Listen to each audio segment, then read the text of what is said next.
De acuerdo con las lecturas y el video de Omar José, con la conquista de los europeos a América Latina, muchos indígenas perdieron gran parte de su identidad, pero muchos de ellos se rehusaron y decidieron proteger, conservar y mantener su cultura como lo reconoce la Constitución de 1991. Estos pueblos indígenas y étnicos pueden elaborar y adoptar planes de desarrollo y de ordenamiento de acuerdo a sus costumbres, valores y principios culturales.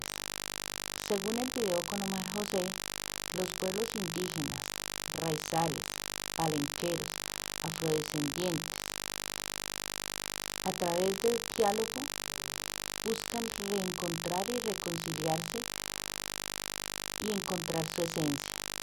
Buscan planear y desarrollar proyectos que conserven sus raíces, con ello manteniendo y conservando sus ecosistemas, desarrollando prácticas y actividades orgánicas que cuiden y protegen el medio ambiente.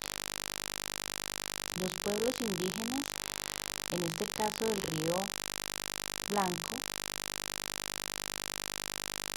tienen sus líderes espirituales que se dedican a mantener el equilibrio con el mundo.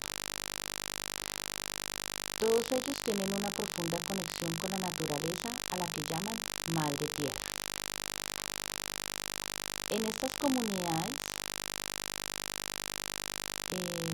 su vida gira en torno a la Madre Tierra y se agradece por cada cosecha y cada siembra. La minga, en este caso para los de Río Blanco, fortalece el trabajo en equipo, el trabajo comunitario que es fundamental para el desarrollo de las familias. Estas se unen para cultivar la tierra, construir sus casas y celebrar la vida. Mantienen su cultura y su folclore a través de las flautas y tambores.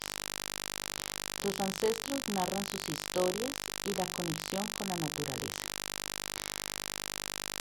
Los Yanacona no solo conservan sus costumbres, sino que enseñan el valor de la comunidad, la unión y el respeto por los ecosistemas y los adultos mayores.